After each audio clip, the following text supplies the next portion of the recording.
Many people consider papery skin after 60 to be an unavoidable part of aging, but often it's a sign of a compromised skin barrier and gradual collagen depletion.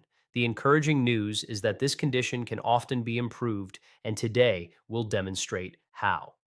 Welcome back to the Senior Health Podcast. In this episode, we're diving into the often overlooked issue of crepey skin, exploring its causes, effective solutions, and how older adults can regain confidence in their skin's appearance. A study published in the Journal of the American Academy of Dermatology revealed that over 60% of individuals aged 55 and older experience some degree of barrier dysfunction. This leaves their skin more susceptible to accelerated wrinkling, dryness, and even infections. A common misunderstanding of this issue frequently leads to wasted money, frustration, and the mistaken belief that skin fragility is simply a normal part of getting older. To guide us through this, we have an unparalleled expert, Japan's most senior practicing physician, Dr. Shigeaki Hinohara, who is over 100 years old, joining us live from the studio. Welcome back, my friend. It's wonderful to be here again. John, how can we expect the skin to appear robust on the surface if the underlying supportive layers have been silently deteriorating for years? We absolutely cannot, and that's a crucial point many people overlook. You can't effectively address surface issues if the foundational structure beneath has weakened, right? Indeed, the insidious danger is that fragile, thinning skin is frequently attributed solely to the aging process. In reality, it stems from insufficient hydration, inadequate barrier repair, and oxidative stress, all of which are treatable conditions. The real tragedy is how often individuals are advised to simply accept it as natural when, in fact, they are encountering a problem with overlooked scientific solutions. So, in this discussion, we will explore three potent remedies. The first focuses on repairing the skin barrier. The second aims to stimulate deeper collagen remodeling. The third provides enduring firmness and protection. We'll examine how each remedy works, who benefits most, and the correct application methods. If you stay with us until the end, you will gain a comprehensive, simple, and evidence based routine capable of transforming your skin's daily feel. We genuinely want to hear your questions about this episode in the comments section. Yes, we are committed to answering all of them, so please don't hesitate to ask us anything. Now, let's continue, doctor. So, essentially, what you are conveying is that while these changes might resemble typical aging, a misunderstanding of their true cause leads us to waste time, money, and hope pursuing ineffective solutions. Exactly. And that's precisely why we're going to demystify it all. We will systematically cover three layered remedies: hydration and barrier repair, collagen support, and gentle tightening. This will empower our listeners to finally differentiate between empty promises and genuinely effective treatments. By the end, the path forward will be clear, practical, and accessible to everyone. I can't help but recall a friend of my mother's. She often shared how, despite her careful selection of creams, her hands consistently felt so thin and delicate that she would avoid shaking hands in public. It wasn't about vanity, it was the quiet discomfort of skin that no longer felt like her own. And I know countless listeners right now can relate to that diminished confidence. John, I hear stories like these from my patients every week. Fragile skin is not merely a cosmetic concern, it impacts dignity and everyday comfort. This brings us to the first crucial question. What exactly is happening beneath the surface when skin develops a crepey texture? And where should a senior begin if they wish to rejuvenate it? When skin becomes crepey, the first factor I emphasize is barrier deterioration. Envision your skin as a protective wall where the mortar between the bricks has thinned. Consequently, moisture escapes, irritants penetrate, and the surface begins to lose its integrity. This breakdown is accelerated by sun exposure, persistent dryness, and oxidative stress, all of which become significantly more prevalent after the age of 60. So it's not solely about getting older, it's about the environmental conditions and daily care or lack thereof that our skin experiences. Precisely. Age alone does not dictate fragility. It is the interplay of environmental factors and inadequate care that accelerates these changes. If the skin barrier is properly repaired and hydrated, the skin can regain its resilience, even in later decades of life. That makes me wonder how many people are currently purchasing creams that promise firmness, unaware that these products never address the actual underlying problem. Far too many, John. Most over the counter creams only sit on the surface, providing a temporary soft feel for a few hours but never penetrating to where collagen resides. It's akin to polishing the exterior of that brick wall without mending the cracks within. The frustration seniors experience, spending money and anticipating results that ultimately fade, stems from pursuing superficial comfort instead of genuine repair. Yes, and it perpetuates a cycle of disappointment. Each new product offers a glimmer of hope, yet the scientific principles behind barrier repair are almost never explained to consumers. This implies that the problem isn't a scarcity of solutions, but rather a lack of understanding regarding what the skin fundamentally requires. That is correct. The encouraging news is that we can interrupt this cycle by utilizing targeted natural ingredients, ones that both hydrate and rebuild the lipid barrier. This constitutes the foundational step, without which no deeper treatment can truly succeed. And that leads us perfectly to what our listeners have been eagerly anticipating. Because if the root of crepey skin is barrier decline, then we must ask, what can seniors use safely at home to fortify that barrier? What does this initial step look like in practice? And how can it be implemented in a way that instills confidence rather than eroding hope? The first step, John, is what I refer to as the foundation blend. It combines three simple components: coconut oil, aloe vera, and vitamin E. Together, they achieve something store bought creams rarely accomplish: repairing the mortar, retaining moisture, and safeguarding collagen from free radical damage. So these aren't exotic or costly, they are ingredients many people already recognize from their own kitchens or medicine cabinets. Yes, and that is part of their inherent appeal. Coconut oil delivers lauric acid, which integrates into the barrier's compromised areas. Aloe vera offers profound hydration that actually plumps the tissue, and vitamin E acts as a fire extinguisher against daily oxidative stress. Used in combination, they create a synergy that none of them can achieve individually. I imagine, however, that if someone used them incorrectly, too much, too little, or at the wrong time, they might conclude the remedy is ineffective. Precisely. Timing and method are just as crucial as the ingredients themselves. Applied to damp skin in the morning, the blend absorbs and performs its function. Applied to dry skin at night, much of its potential is lost. That reminds me of many seniors I know who lament, "I've tried natural remedies, but they never made a difference." It leads me to suspect that perhaps it wasn't the remedy that failed, but the manner in which it was prepared and applied, which is why I want us to meticulously review the exact recipe, the correct proportions, and the subtle details that distinguish disappointment from true transformation. To prepare it correctly, the precise balance is essential. 2 tablespoons of unrefined coconut oil form the base. 1 teaspoon of aloe vera gel provides the crucial hydration, and just a single drop of vitamin E delivers the antioxidant shield. When whisked together, it forms a light blend that spreads smoothly without making the skin feel heavy. That sounds simple enough, but why does such a minute amount of vitamin E make a difference? Because vitamin E is potent even in minuscule quantities. Too much can destabilize the blend or make it greasy. However, 1 drop integrates into the lipid barrier and neutralizes free radicals precisely where they attack collagen fibers. This is a situation where less truly is more. And I can envision some listeners thinking, "I'll just slather it on for quicker results." When in reality, restraint allows the skin to breathe and repair. This compels me to emphasize the exact application method, because if seniors get this part right, they will start to observe the initial signs of change within days, not months. Application should always be on freshly cleansed, slightly damp skin. That residual surface water acts as a delivery facilitator, helping the oils and aloe penetrate deeper instead of merely resting on the surface. A pea-sized amount is sufficient for the entire face, and gentle upward strokes promote circulation without pulling on delicate skin. So, the key isn't to apply more, but to use the correct texture and timing to allow the skin to absorb what it needs. Correct. Excessive product suffocates the skin and leaves residue, whereas the appropriate thin layer enables hydration and antioxidants to naturally lock in.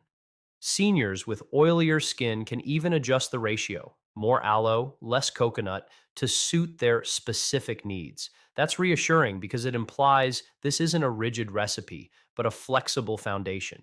And it makes me think that once listeners grasp this principle, they'll be ready to transition with us to the second remedy, the step that delves deeper where collagen itself begins to respond. When individuals maintain consistency with this foundation blend, results emerge in stages.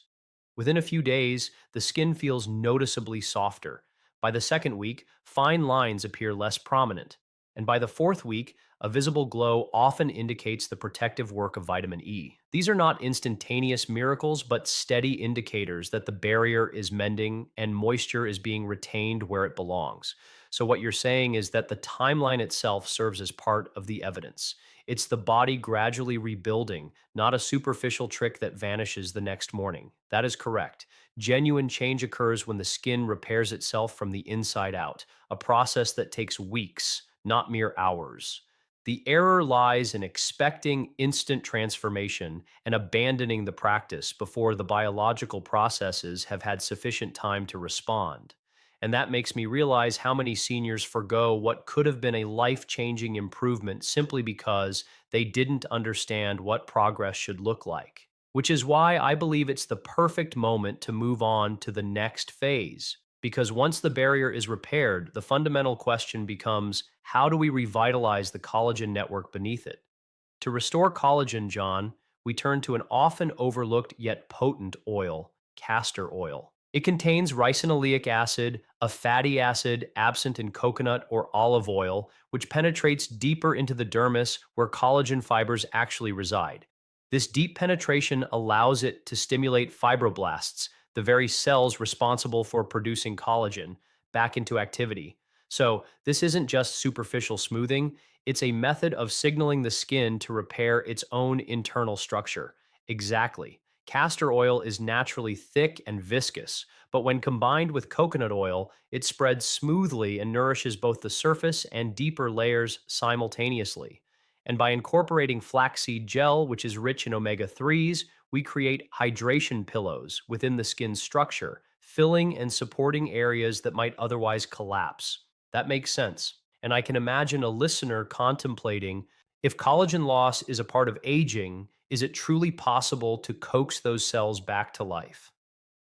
Yes, and scientific research supports this. Studies have demonstrated that ricinoleic acid reduces inflammation and promotes collagen remodeling, meaning we aren't forcing an unnatural process. Instead, we are assisting the skin in recalling its innate design. When combined with the hydrating properties of flaxseed and the supportive qualities of coconut oil, the result over time is firmer, more resilient skin. And that brings us directly to a crucial transition because this endeavor isn't about chasing youth, it's about reestablishing strength.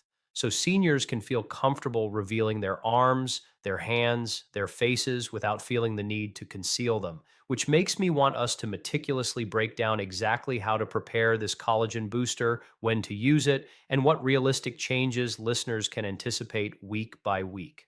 To correctly prepare the collagen booster, I recommend 1 teaspoon of castor oil, 1 tablespoon of coconut oil, and half a teaspoon of freshly ground flaxseed soaked until it forms a gel. Blending these ingredients creates a rich paste that spreads more easily and penetrates deeper than any single ingredient could on its own. Applied to the neck, chest, arms, or even under the eyes, it delivers hydration and signals collagen remodeling precisely where the skin needs it most. So instead of a temporary tightening cream, this is more like a treatment that encourages the skin to repair itself over time. Yes, that is the fundamental difference.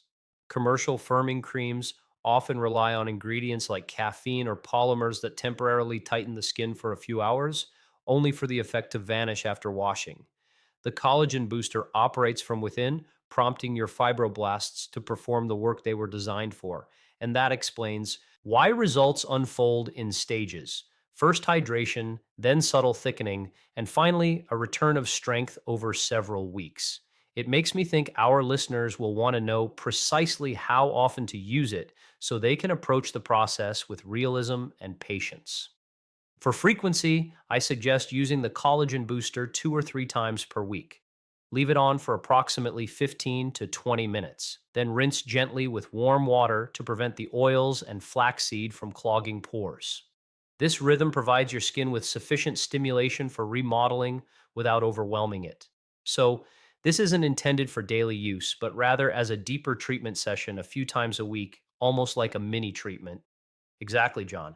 Daily application could be too heavy. However, this cadence keeps the collagen network active without stressing the barrier. It's the same principle as exercise. You need rest days for the body to become stronger. That's a powerful comparison because most people wouldn't consider skin needing a recovery rhythm. It does. And honoring that rhythm is why results steadily accumulate. By week 1, you'll observe increased suppleness from the flaxseed. By week 3, the castor oil begins its remodeling action. By week 4, the skin often feels denser and less fragile. So the timeline is progressive, and if listeners understand what to expect, they are less likely to abandon it prematurely. Yes, and real world anecdotes confirm this. One woman in her 70s recounted that she finally stopped covering her forearms after a month of this routine because the crepe like appearance softened into a healthier texture. For her, that represented liberation. That's truly inspiring, and it speaks to how these simple routines impact more than just appearance. They restore confidence. Indeed, John. This is why I remind seniors that these remedies are not mere cosmetic tricks. They are functional support for the body's largest organ, assisting it in better performing its roles of protection and connection. And that's what I find most compelling about this conversation. We're not just sharing a recipe, we're reframing aging skin as something you can positively influence with knowledge, patience, and dedicated care, which makes me eager to move forward. Because now that we've established a strong foundation and revitalized collagen, the next question is how do we refine and tighten the results, bestowing upon the skin that ultimate layer of resilience? The final step, John, is what I term the advanced restorer. Here, we incorporate strongly brewed and cooled green tea because it's abundant in EGCG, a compound proven to slow collagen breakdown. When we combine this with raw honey and the castor coconut base, we create a mask that not only nourishes but also gently tightens the skin. So instead of purchasing another tightening cream, seniors can actually prepare something in their own kitchen that works in harmony with their biology rather than against it. Yes, and that is the pivotal distinction. Honey draws in moisture and forms a delicate, natural film that tones without harsh pulling, while the oils deeply anchor antioxidants into the skin. It's simple yet remarkably effective, and I presume this isn't something you would apply daily. Correct. Once or twice a week is sufficient to refresh and fortify the benefits established by the other remedies. Consider it like pressing a reset button after periods of stress, travel, or prolonged sun exposure. That concept of a reset resonates because many seniors feel their skin appears older after just a challenging week or two. Exactly. And this is where the Advanced Restorer provides reassurance. It doesn't replace the daily foundation or the collagen booster, but it adds polish and protection, ensuring the results endure longer. So it's truly about layering hydration first, then structural support, and finally, refinement and protection. Yes, that encapsulates the complete approach. Each step meticulously prepares the way for the next, and collectively, they establish a rhythm to which the skin can respond naturally. And that rhythm is what excites me most, because seniors don't require a multitude of products cluttering their shelves. They need a clear path, something that feels achievable and sustainable, which makes me want to pause here and assist our listeners in comprehending not just the remedies, but how to seamlessly integrate them week by week into a routine they can genuinely maintain. John, the reality is that seniors don't need complicated routines. They need consistency and respect for the skin's inherent rhythm. When you follow these three remedies with patience, your skin doesn't merely look different, it feels stronger and more comfortable to inhabit. That's such a vital reminder because what I'm hearing is that this isn't about pursuing youth, it's about cultivating resilience. And before we conclude, I'd love for you to offer our listeners a single memorable line, something straightforward they can carry with them the next time they glance in the mirror. If you remember nothing else, remember this: strong skin arises not from a single miracle product, but from consistent, layered care. And the wonderful news is that it's never too late to begin. That statement is powerful, and I know it will resonate with people. So, as we conclude today's episode, I want to express my gratitude to everyone for listening and encourage you to try these steps for yourselves. And if you found value here, be sure to explore our episodes featuring Barbara O'Neill on our brand new